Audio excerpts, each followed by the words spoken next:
Welcome back, everyone, to Lamp and Light. This is day 4 of our chronological journey through the Bible.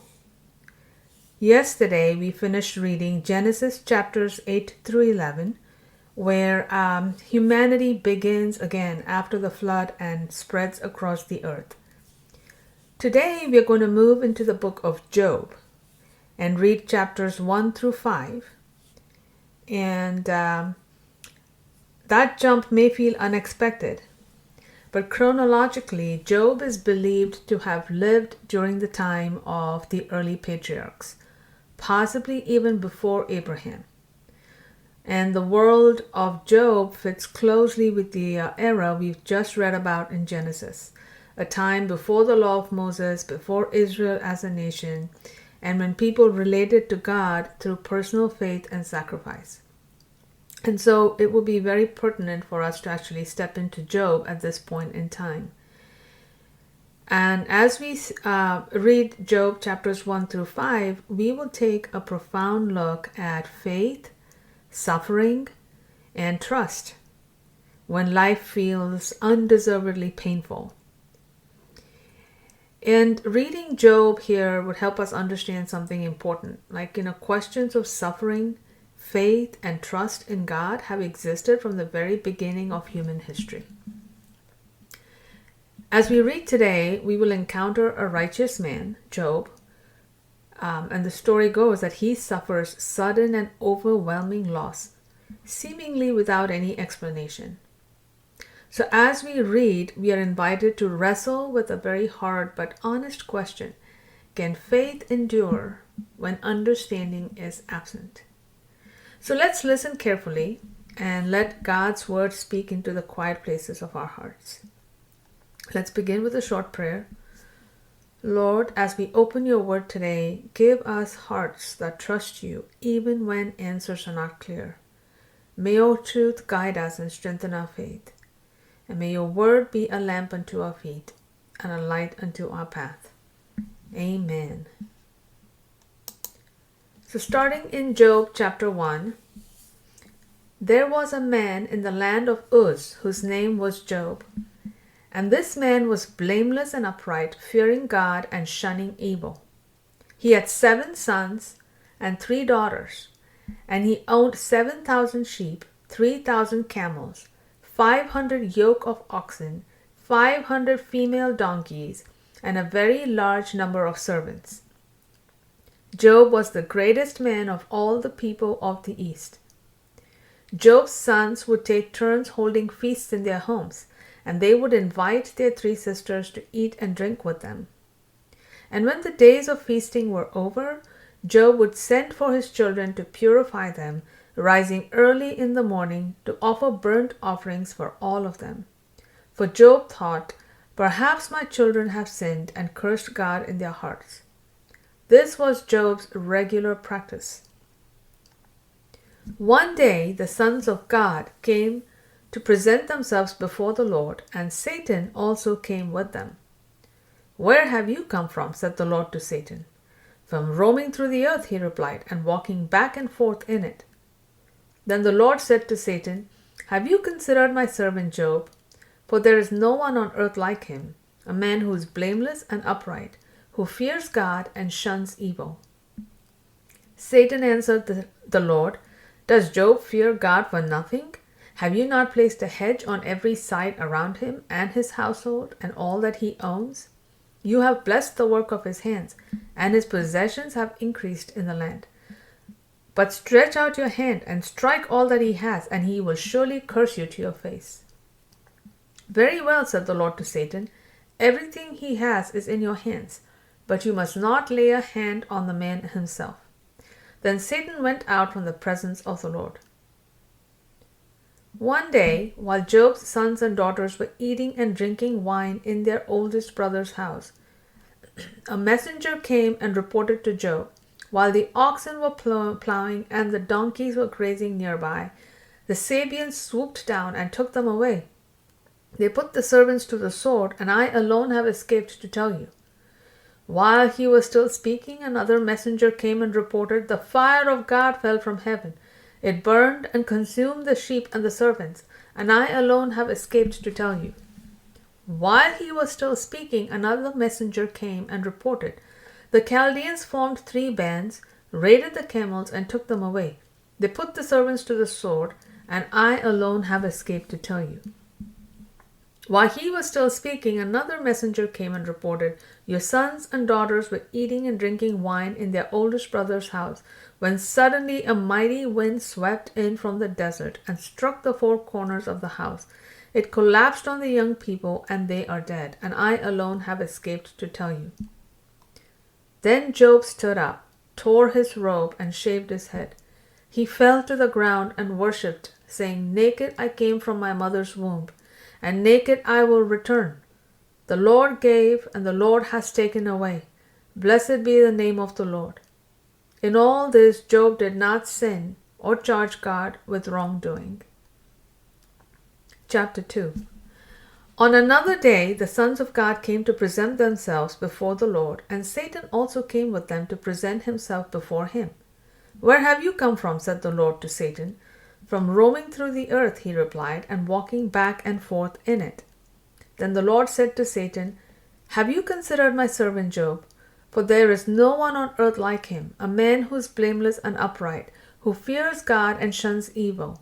He still retains his integrity, even though you incited me against him to ruin him without cause." "Skin for skin," Satan replied. "A man will give up all he owns in exchange for his life. But stretch out your hand and strike his flesh and bones, and he will surely curse you to your face." "Very well," said the Lord to Satan. "He is in your hands, but you must spare his life." So Satan went out from the presence of the Lord, and infected Job with terrible boils from the soles of his feet to the crown of his head. And Job took a piece of broken pottery to scrape himself as he sat among the ashes. Then Job's wife said to him, "Do you still retain your integrity? Curse God and die." "You speak as a foolish woman speaks," he told her. "Should we accept from God only good and not adversity?" In all this, Job did not sin in what he said. Now when Job's 3 friends, Eliphaz the Temanite, Bildad the Shuhite, and Zophar the Naamathite, heard about all this adversity that had come upon him, each of them came from his home, and they met together to go and sympathize with Job and comfort him. When they lifted up their eyes from afar, they could barely recognize Job. They began to weep aloud, and each man tore his robe and threw dust in the air over his head. Then they sat on the ground with him for 7 days and 7 nights, but no one spoke a word to him, because they saw how intense his suffering was. Chapter 3. After this, Job opened his mouth and cursed the day of his birth. And this is what he said: "May the day of my birth perish, and the night it was said, a boy is conceived. If only that day had turned to darkness. May God above disregard it.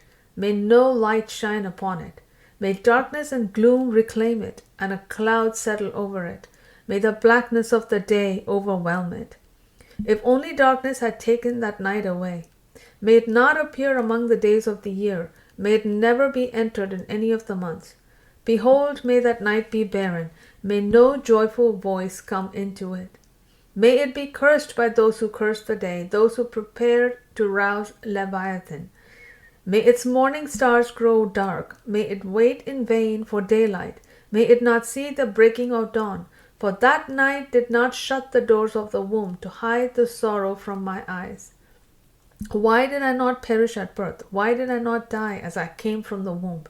Why were there knees to receive me, and breasts that I should be nursed? For now I would be lying down in peace. I would be asleep and at rest with kings and counselors of the earth, who built for themselves cities now in ruins, or with princes who had gold, who filled their houses with silver. Or why was I not hidden like a stillborn child, like an infant who never sees daylight? There the wicked cease from raging, and there the weary find rest. The captives enjoy their ease. They do not hear the voice of the oppressor. Both small and great are there, and the slave is freed from his master. Why is light given to the miserable, and life to the bitter of soul, who long for death that does not come, and search for it like hidden treasure, who rejoice the great and greatly exult when they reach the grave? Why is life given to a man whose way is hidden, whom God has hedged in? I sigh when food is put before me, and my groans pour out like water. For the thing I feared has overtaken me, and what I dreaded has befallen me. I am not at ease or quiet. I have no rest, for trouble has come. Chapter 4.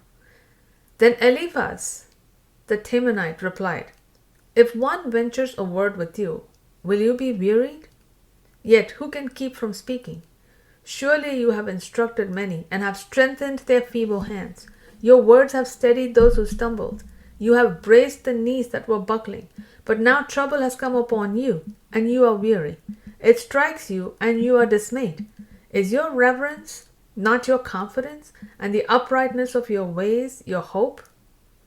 Consider now, I plead, who being innocent has ever perished, or where have the upright been destroyed? As I have observed, those who plow iniquity and those who sow trouble reap the same. By the breath of God they perish, and by the blast of his anger they are consumed. The lion may roar, and the fierce lion may growl, yet the teeth of the young lions are broken. The old lion perishes for lack of prey, and the cubs of the lioness are scattered. Now a word came to me secretly, my ears caught a whisper of it. In disquieting visions in the night, when deep sleep falls on men, fear and trembling came over me and made all my bones shudder. Then a spirit glided past my face, and the hair on my body bristled. It stood still, but I could not discern its appearance. A form loomed before my eyes, and I heard a whispering voice. Can a mortal be more righteous than God, or a man more pure than his Maker? If God puts no trust in his servants, and he charges his angels with error, how much more those who dwell in houses of clay, whose foundations are in the dust, who can be crushed like a moth?